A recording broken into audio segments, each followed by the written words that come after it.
আমরা তো ছোটবেলায় মুক্তবে পড়লাম, মুখস্থ করলাম, আমরা তো পড়লাম আমানতু বিল্লাহ, আমরা তো ঈমান আনলাম আল্লাহ তাআলার প্রতি। শুধু তাই নয়, এখানেই বলে আমরা কিন্তু দেই নাই আমানতু বিল্লাহি ওয়া মালাইকাতিহি, এবং ফেরেশতাগুলোর উপর আমরা ঈমান আনলাম।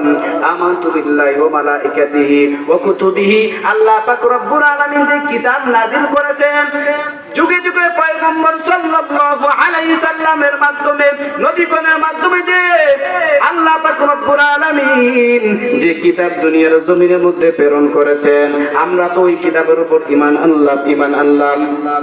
শুধু তাই নয়, এখানে ঈমান কিতাবের উপর ঈমান আনার পর ক্ষান্ত দেই নাই, তারপর আমরা বলেছি আমানতু বিল্লাহি ওয়া মালাইকাতিহি ওয়া কুতুবিহি ওয়া রুসুলি, এবং রাসূলগণ, যেই রাসূলগণের উপর যে কিতাব নাযিল করেছেন ওই রাসূলগণের উপর আমরা ঈমান আনলাম।